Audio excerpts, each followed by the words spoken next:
topics and opinions expressed on the following show are solely those of the hosts and their guests and not those of W4WN Radio, its employees, or affiliates. We make no recommendations or endorsements for radio show programs, services, or products mentioned on air or on our web.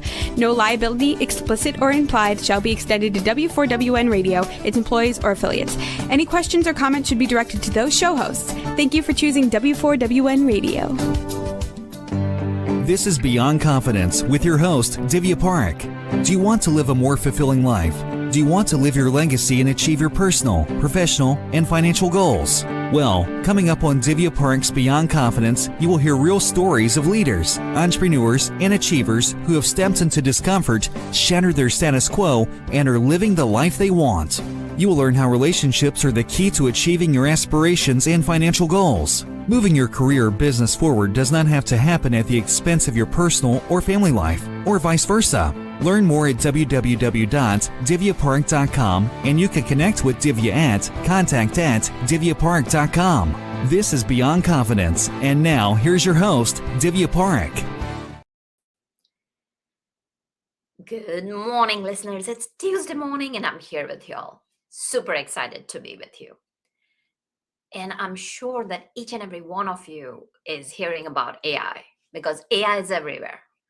It is a disruption, just like we had with social media, with the advent of internet, with the advent of computers. And so many times what happens is that you're lost and you're scratching your head, what is next? So if that's the case, the most awaited, my book is here. As you can see it in the back, the AI Agency. Hop onto Amazon, Barnes & Noble, anywhere where the books are available and get a copy and get ready for that next phase. And talking about different phases of life, we have ebbs and flows, ups and downs, and that's what our today's guest is going to be sharing with us. Welcome, Lindsay. Thank you so much for having me. It's an honor to be here. Oh, I'm so looking forward to our conversation.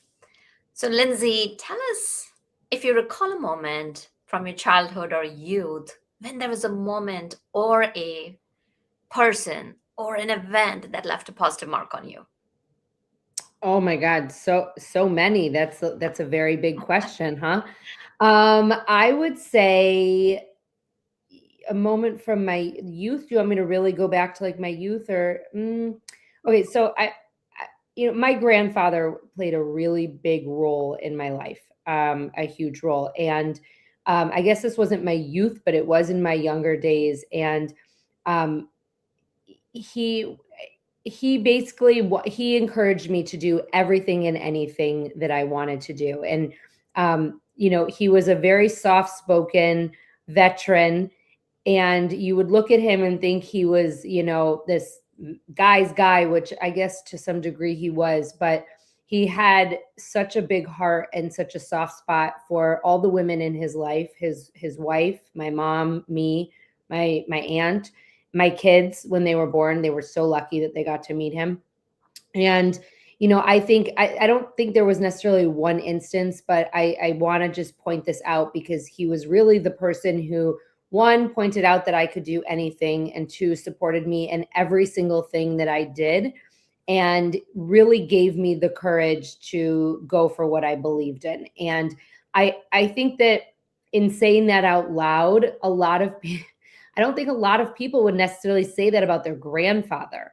And it might be a little unsuspecting. And, I owe a lot of what I've achieved to him and his encouragement. And even when he was like dying and I went to say goodbye to him, he was still asking me about my business, and he was asking me about what I have on tap and encouraging me to go for it. And so he just played such a positive role in my life and left such a positive mark on everything that I do. That is beautiful. It just kind of refreshes memory of my grandparents. I didn't have much time with my grandfather, but they're so special. So special. So special. And these are the moments, right? These are the memories that live in our heart forever. And yeah, thank you for sharing that. So as you grew up, Did you have any specific direction you wanted to take in life? I wanted to be a journalist when I grew up. And I actually didn't realize that until I was in high school. I started writing. I took a journalism class in high school, and I ended up becoming the editor-in-chief of our high school news magazine. We didn't have like a flimsy newspaper. We actually had like a 50-page per month glossy news magazine at my high school. And I was really proud to have been the editor-in-chief of that magazine. And I won many awards for the writing that I contributed to that publication. And so I thought I wanted to be a journalist, but I ended up, when I applied to college, I lived in Michigan, and I applied to Michigan and Michigan State, and Michigan State had the journalism program and Michigan didn't, but Michigan was really the school that I wanted to go to. And I ended up getting in, and I ended up going. And, it's interesting because I always tell younger kids in high school and college and even after, like, it doesn't really matter what you major in, right? And so I went to Michigan, and I majored in first communications, and then I switched to sports management and communications. And I really learned like the ins and outs of marketing and advertising and business as it pertained to sports. And when I left college, when I graduated college, I came to Chicago, and I was supposed to work for an ad agency. It was the summer of 2001. The economic downturn was upon us, and my job got pushed back. And so I had to find a new job, and I ended up landing a job because of my major and because of my internships. I had interned at Cosmopolitan Magazine. I had interned at Fox News in Detroit, the affiliate in Detroit, and other news outlets. I ended up landing a job in ad sales at Sports Illustrated for Kids. And it really opened my eyes to the business side of journalism. And I ended up working in publishing, magazine publishing, which I loved magazines, for 10 years. And so even though I wasn't necessarily being a journalist and I wasn't writing, I was working exactly where I wanted to work. I worked at Time Inc. And then I ended up moving over to Hearst Magazines, where I worked for Redbook and Good Housekeeping. I was working for women's publications. It was like a dream job. And it was far more lucrative than being a journalist, to be very honest with you. Like, I was really doing very well for myself. And it's interesting because I wanted to be a journalist so many years ago. And today, in a way, I am. Like, I'm sure we're going to get into a little bit more of my journey, but now I have a podcast where I interview the biggest female founders of our time. And in a way, that's journalism. That's sharing stories. I might not be breaking news, but I certainly am sharing the stories of other individuals. And it's kind of full circle because it's exactly what I wanted to be doing in high school. I guess took a little bit of detour to get here. Absolutely. And where I sit, and of course, people can have different definitions. To me, you define your life, you define what you want to do, and work through it. You've got one life to live, and why not make the most out of it? So while you were in the ad agency and you were doing the marketing and learning all the marketing side of the business, you said something that a lot of my young clients will say, that they want to have meaningful work along with lucrative compensation. So tell us a little bit about that. Like, how did you find both? Because, you definitely were, from what it sounds like, had a good compensation, but what was the meaning that you connected with in your job? I don't know that the work I was doing, to be very honest, was so meaningful. Mhm. However, I think it's really important to point out I really liked what I did, and what I was doing was based on relationships and connection. I mean, I was selling a product that I believed in. So let's start there. I think it would be very hard to sell advertising space for a publication or a website or, for any entity that you don't believe in. And I was working for publications that I wholeheartedly believed in and ended up becoming readers of. Even, in my mid-20s, I was reading Good Housekeeping, and I felt like it was like the best magazine ever because I knew what was going on behind the scenes. But what I was doing was really rooted in relationship and connections. And I loved the environment in which I worked. And so to me, it didn't always feel like work. It was fun to go to the office every day. I had amazing friends in the office. I had amazing clients. I was traveling all over the country to put together strategies for my other clients, because I had a lot of clients outside of the Chicago area where I live. And I was really happy. Like, I wasn't looking for anything else, to be very honest with you. And I also felt very lucky that I wasn't, working from 7 a.m. until 10 p.m. I really had 9 to 5 hours. And, a couple of times a week, I would entertain clients after work. But again, entertaining clients when you're in your 20s, I was taking them to concerts, to dinners, to get manicures, and the company was paying for it. So, I mean, it was really an incredible job. So was the work very meaningful? I don't know about that, but I had a really awesome experience, and I really loved what I did, and I loved the people I was with, and really and truly that is so important. And a lot of the people that I built connections with during those 10 years are still in my life. There's still people that I reach out to both personally and professionally. And, and I think it just goes back to relationships being the key to all of your success, truly. Absolutely. And from what you're sharing with me, I'm hearing that your work was rooted and anchored in meaningful relationships. You were challenged, you were traveling. So you found fulfillment, and that's beautiful, because so many times what happens is that we get so caught up in words versus saying, like, are you enjoying? Are you energized by doing what you like? So having those relationships even now, that is such a meaningful connection in itself, because it's people that enrich our lives. It's people and connections and relationships that just, fill our cup. So as you moved forward, like, you mentioned that you did not continue with your journey completely. So tell us, like, what changed? So what ended up happening was I was working at Good Housekeeping. I loved my job. And I ended up, we were starting a family, my husband and I, and we were living in Chicago, and I didn't have family here. And at the time, none of my friends were pregnant. I was the first one amongst my core group of friends. We all have 9th graders, so I was just the first one. But I became pregnant, and I said to my husband, I need to find a community. I need to find some people to connect with who are also pregnant. And there really was nothing. My friends were in New York, and they were going to these events with this company, Big City Moms, who later became my company's biggest competitor, and also my friends. But and I was like, I want that. Like, I want to have a place to go where I can be pregnant and meet other pregnant women. And so I started hosting events for expectant moms. We started hosting prenatal workouts. We started hosting shopping nights. We started hosting educational dinners where I would bring in experts to teach us what we needed to know. And those things were all very important, but really at the root of it all was the community and was the people. And you have to remember, this was in 2010. This was before Instagram. This was before, this was before social media, really. Like, Facebook had just kind of come off of being an education only platform or a school-based platform.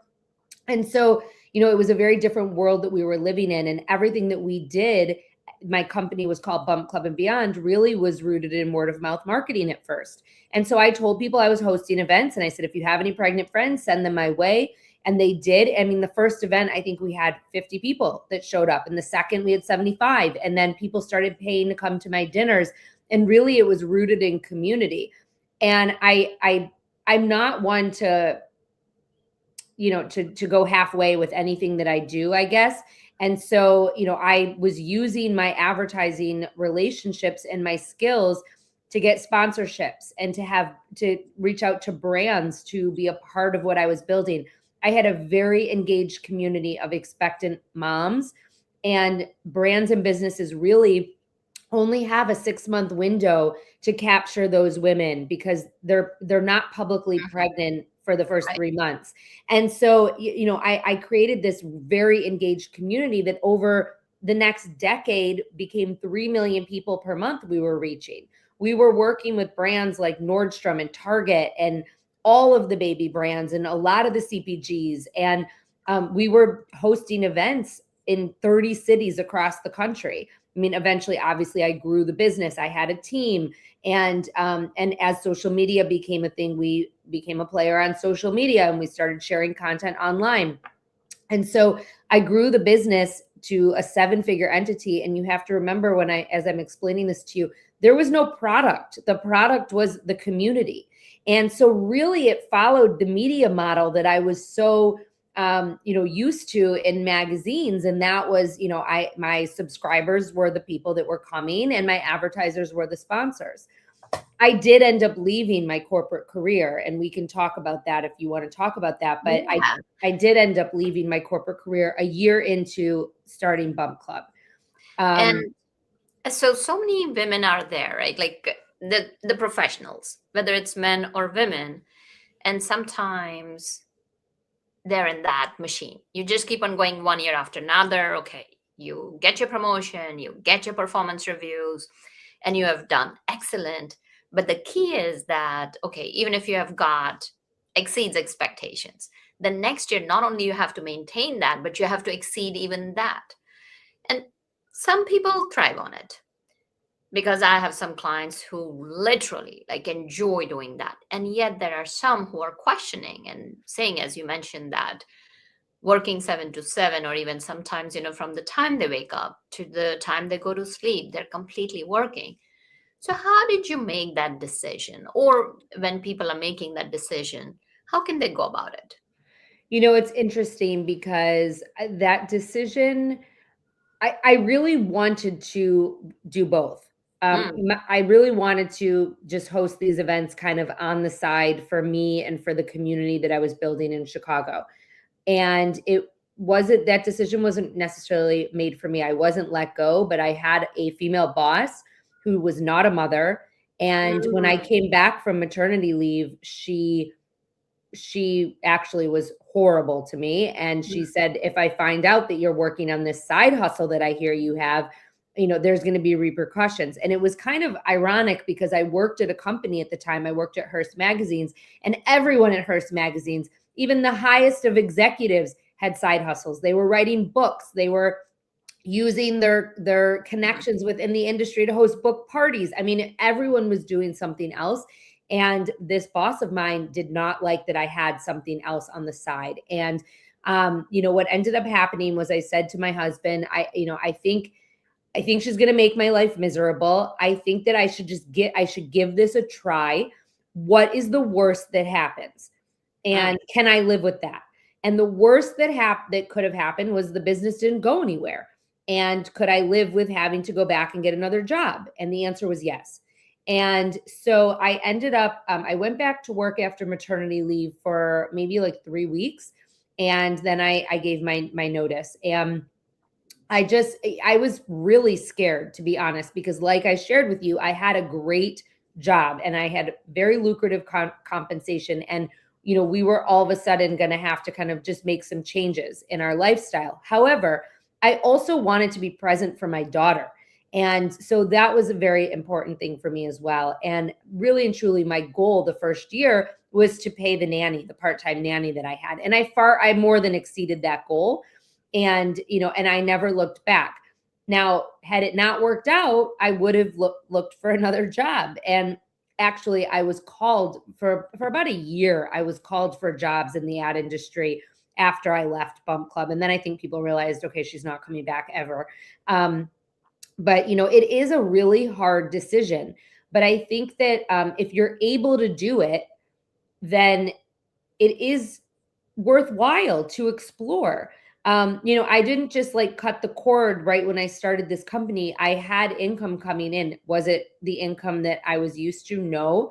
But by leaving, it allowed me to free up the time to get to a place where I was eventually paying myself a paycheck. And one of the things I like to share about Bump Club is that Bump Club was a life stage business, not just for the millions of people that were involved, but it was a life stage business for me.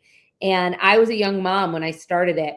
And in addition to me paying myself, every single baby brand on the planet was sending me products. And so I never paid for anything for my children, not diapers, not formula, not car seats, not strollers, not crib mattresses. Both of my kids had their nurseries done by professionals for, online content. We, family photographs, classes for my kids. I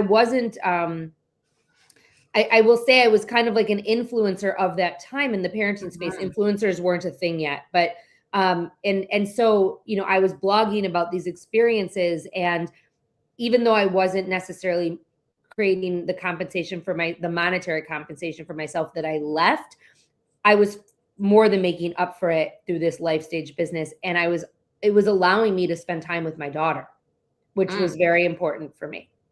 Yeah, no, that's powerful. So definitely you talked about that, you had done organic marketing before, and then you also adapted to the advent of social media. So whether we are talking about marketing in the corporate world or marketing for the entrepreneurs, what are some of the key elements that you would share are crucial for getting a brand out there? It's interesting because this is what I teach in my mentorship. And a lot of small business owners, when they come to me, are so overwhelmed by just all the stuff that they see online that they should be doing or that they're supposed to be doing. And a lot of them, when they come to me, are not doing the basics. And I always say to my clients, you cannot run ads, you cannot create funnels, you cannot do all of these fancy things unless you start with the basics and you start with a foundation and you build upon that. And that's how I've built both of my businesses, was really by laying a foundation for my business through really organic marketing. And when I say really organic marketing, I mean going back to the basics. When I left Bump Club, eventually I sold Bump Club and I started Dear Found Her, which is my new company. And when I did that, I looked back on what I built at Bump Club and I said, what was it that I did that made this so successful? And I ended up creating a framework that I now teach. It's called SWEEP, and it stands for social media, website, emails, events, partnerships, and publicity. And it is about taking one message and sweeping it across all of those strategies in a very basic way. And it's interesting because a lot of people will come to me and be like, who's your marketing team? Who is pulling the strings? And I'm like, you're looking at her. Like, it's me. I have a couple of VAs and it's really me. But I have created a system and a process where I know what I need to do to make it look like I am everywhere. And I am everywhere because of these processes that I've put in place. So to answer your question, to get started, number one, to show up as yourself. Really and truly, I have built 2 businesses with my face on it by showing up and sharing and talking about my experiences. If you even think you're going to start a business, just start showing up and talking. Start laying the groundwork. Number 2, share your story. Once you start your business, share your story. Who are you? What do you do? How do you do it? And why? It is the most powerful piece of content that a small business owner can share. And without fail, when I tell my clients to do that and they're like very hesitant, like, oh, I don't know if I want to put myself out there like that, they do. And they come back to me and they say, oh my God, that was my most engaged piece of content that I've ever shared. So share your story. Number 3, be consistent in whatever it is that you're doing in your social media, in your email marketing, in your partnerships. Be consistent. Show up consistently and be consistent in the message that you're sharing. It is very important that you really share the same messages over and over so you become known for something. People know me for saying share your story. What I just said to you, people stop me on the street and they say, I shared my story and oh my God. So you want to be known for something. Really and truly, those three or four things that I just said are the foundation of everything that you build on with your business. And I would say if there's one tactic or one strategy to use to get yourself out there, it's partnerships. It's reaching out to your network and it's partnering with other entities. And I'm not talking about paid ads or sponsorships, those kind of partnerships. I'm talking about reaching out to people who reach the same community as you and borrowing each other's communities. You can do it through content that you collaborate on. You can do it like on social media. You could do it through a workshop or a webinar. You could do it through a live event. You could do it through a giveaway if you want to do a giveaway. You can do an email swap. There are so many different ways that you can partner with other entities to share each other's communities. And that's how I built Bump Club. And that's really how I built Dear Founder as well. That's very powerful. So you have basically designed and tested and tried it not only once, but a couple of times. Well, not even a couple times. This is the framework I use with thousands of clients on a daily basis. So it's not just me who's benefited from it. It's, there are many small business owners who have as well. Absolutely. And it's good that you're sharing because it's helping them. So you mentioned something powerful that like you built a business and then you sold it.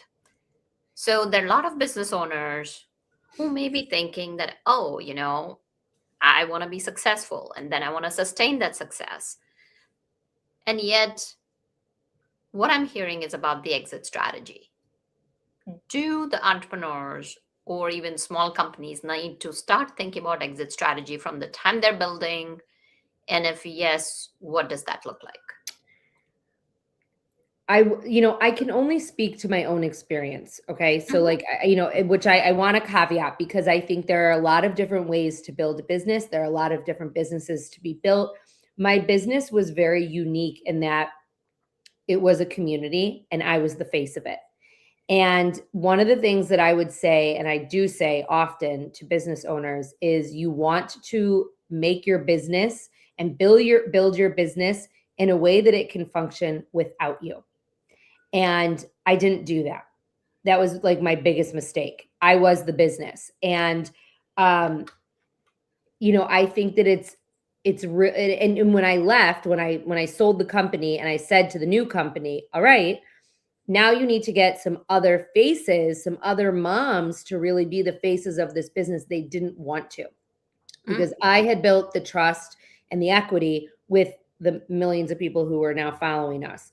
And it became very hard to leave.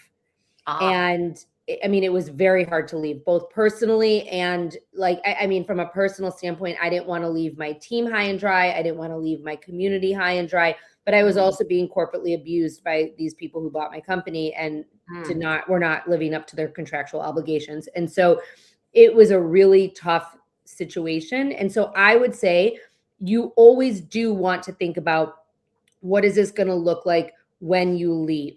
And, for me now, like in terms of this second business of mine, like I don't have intentions of leaving. I don't have intentions of selling, to be very honest with you. But, I split my time very evenly between consulting clients and between my mentorship clients.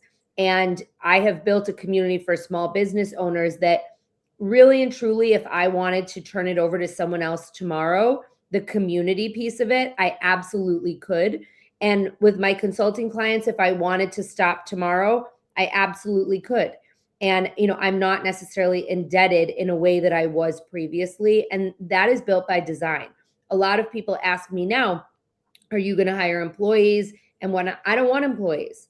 I don't want employees because I don't want to be indebted to those people. I am still very close with the employees of Bump Club. The people who worked with me. Bump Club doesn't exist anymore, but we are all still very close. And yes, that was an amazing experience, but I don't want that again. I don't want to. I'm the happiest I've been in a long, long time with my current business and my current structure because I have set it up in a way where people are not relying on me, and I'm not literally laying awake at night wondering how I'm going to pay people or how I'm going to meet obligations. And it's a very different level of pressure. It's more for me than it is for anyone. Yeah. And that is very critical because when we're in relationships, doesn't matter. So for example, I work with my website expert. It's been 13, 14 years. So, and there are a lot of people on my team that I've worked with, and then they become family. And when they're family, you're not just going to abandon them.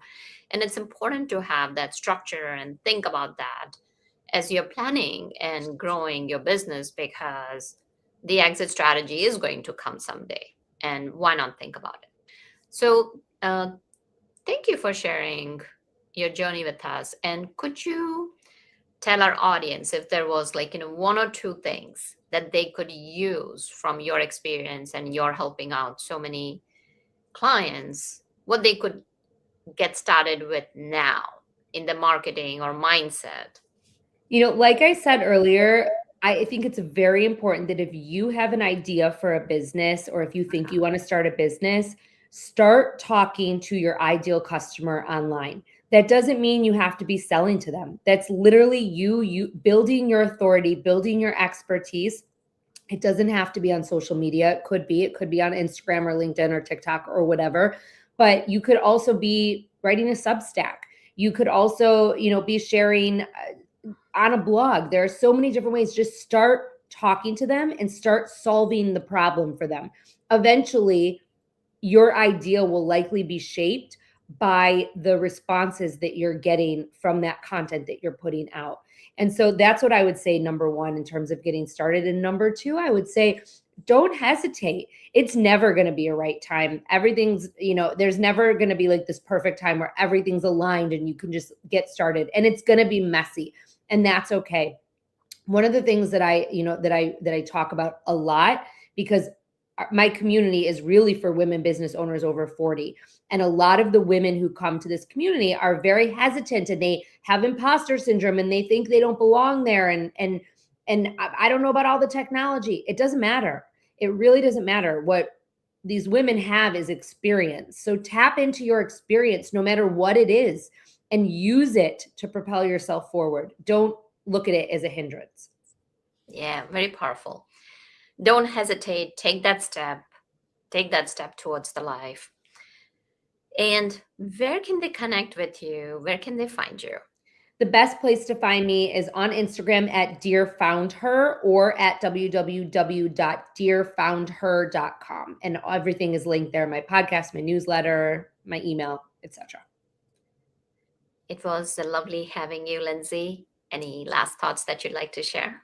It was lovely being here. And one of the things that I want to share is I think it's so important that women support women and that women share each other's stories, because we are better together. And that is something that you are doing, obviously, on a daily basis. And I am as well. And so I appreciate you having me here and helping to share my story. Oh, absolutely. Because we learn from each other's journeys. And think about it, we are compounding. So all the lessons you have learned and all the successes you have had, and now we are sharing, we are helping other women or men. We are helping our audience to live a better life. And as a community, that's what our desire is and what our impact is. So thank you for sharing from your heart. It was a joy having you. And thank you, wonderful audience, for being part of our show, because without you, the show would not be possible. Reach out as you always do. Let us know who we can bring. How can we support you to live the best life you can? And just let us know. And thank you, Juan, for making the show technically possible. Be well and take care until next time. Thank you for being part of Beyond Confidence with your host, Divya Parekh. We hope you have learned more about how to start living the life you want. Each week on Beyond Confidence, you hear stories of real people who have experienced growth by overcoming their fears and building meaningful relationships. During Beyond Confidence, Divya Parekh shares what happened to her when she stepped out of her comfort zone to work directly with people across the globe. She not only coaches people how to form heart connections, but also transform relationships to mutually beneficial partnerships as they strive to live the life they want. If you are ready to live the life you want and leverage your strengths, learn more at www.divyaparekh.com. And you can connect with Divya at contact@divyaparekh.com. We look forward to you joining us next week.